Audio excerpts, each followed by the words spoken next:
Episode 1 Ram Divya जन्म और बचपन tale under the star by Neha Arora. एक समय की बात है जब धरती पर एक नगरी थी, अयोध्या। ऐसी सुंदरता और शांति का संगम कहीं और नहीं था। हर सुबह मंदिर की घंटियों की आवाज से शहर जाग जाता था। सफेद संगमरमर के मंदिर चमकते हैं, उनके सुनहरे शिखर स्वर्ग की ओर बढ़ते हैं, दिन के पहले प्रकाश को दर्शाते हैं। सड़कों पर साधारण धोती, कुर्ता और साड़ी पहने लोग श्रद्धा के साथ अपना दिन शुरू करते हैं। हाथी रंगीन कपड़ों से सजे शहर से गुजरते हैं, जिसके बाद सुनहरे रिम वाले रथ होते हैं। सरयू नदी शांति से बहती है, जैसे संत पानी में खड़े होकर उगते सूरज को अपनी सुबह की प्रार्थना करते हैं। महाराज दशरथ के भव्य महल में दुख विलासिता पर छाया डालता है। महाराज दशरथ का हृदय एक उत्तराधिकारी के लिए तड़पता है। दीवारों में अनकहे प्रार्थनाओं की गूंज होती है। कौशल्या गुलाबी रंग में उज्जवल, राजा के निराशा के बीच आशा का प्रतीक है। नीले रंग में राजसी कैकेयी शाही मर्यादा के मुखौटे के पीछे अपनी ही लालसा को छुपाती है। सुमित्रा हरे रंग में शांत, मौन सांत्वना प्रदान करती है। उसकी कोमल मुस्कान आशा की किरण है। यज्ञ स्थल घने जंगल में स्थित है, जहाँ एक सफेद दाढ़ी वाले शिव पवित्र मंत्रों का जाप करते हैं। धुआं आग के गड्ढे से निकलता है। श्री श्रृंगी के पहरेदारी करते समय हवा को सुगंध से भर देता है। श्री वशिष्ठ ने उनसे कहा, पुत्र प्राप्ति के लिए यज्ञ करो। यज्ञ के समय हवा सुगंधित हो गई। अग्निदेव एक शानदार नारंगी सोने के रंग में प्रकट होते हैं, एक कटोरा पेश करते हैं और घोषणा करते हैं, यह अमृत प्रसाद है, आपको इससे 4 पुत्र मिलेंगे। एक पवित्र कक्ष में जो दीपों से प्रकाशित है और कमल के फूलों से सुसज्जित है, 3 रानियां एकत्रित होती हैं। वे सुनहरे कटोरे उठाते हैं और दिव्य पायसम पीते हैं। महीनों बाद एक झिलमिलाता कमरा स्वर्गीय संगीत से गूंजता है। पालने दिव्य प्रकाश से चमकते हैं। वह समय आया और एक दिव्य घटना घटी। कथा कहती है, कौशल्या से राम का जन्म हुआ। उसका चेहरा सूर्य की तरह चमक रहा था। कौशल्या के कमरे में एक दिव्य चमक दृश्य को नहलाती है, क्योंकि वह शिशु राम को गोद में लिए हुए है।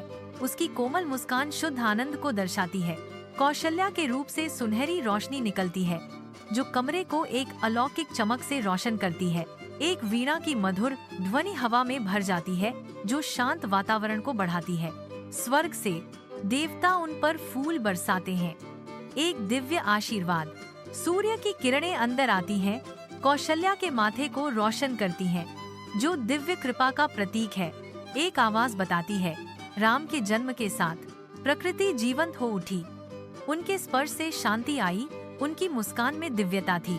अयोध्या का महल प्रांगण जीवंत हो उठता है, रंगों और हल्की हवाओं की एक सिम्फनी। युवा राजकुमार आंगन को सुशोभित करते हैं।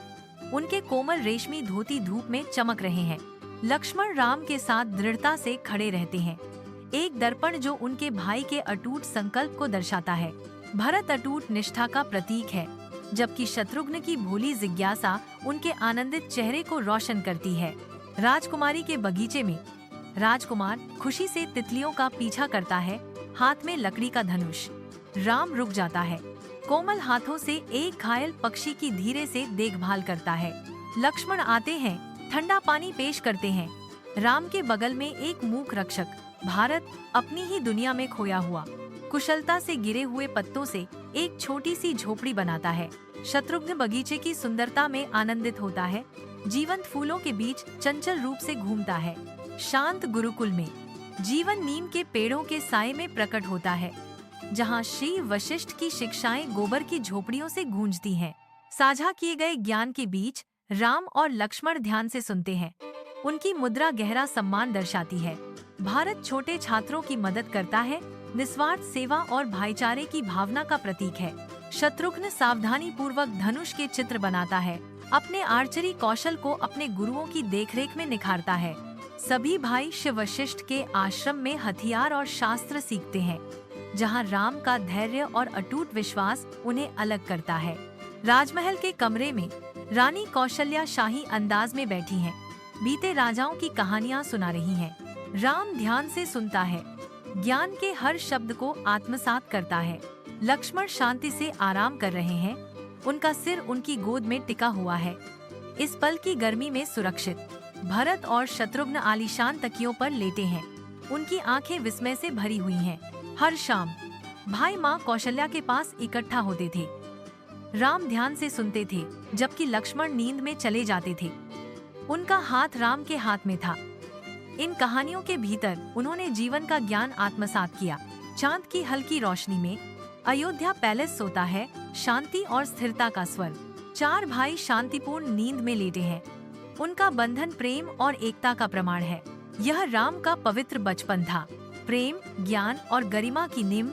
एक आवाज फुसफुसाती है, शांत रात में गूंजती हुई।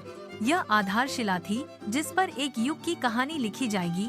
वर्णन समाप्त होता है, जो विशाल अनुपात की एक कहानी का वादा करता है।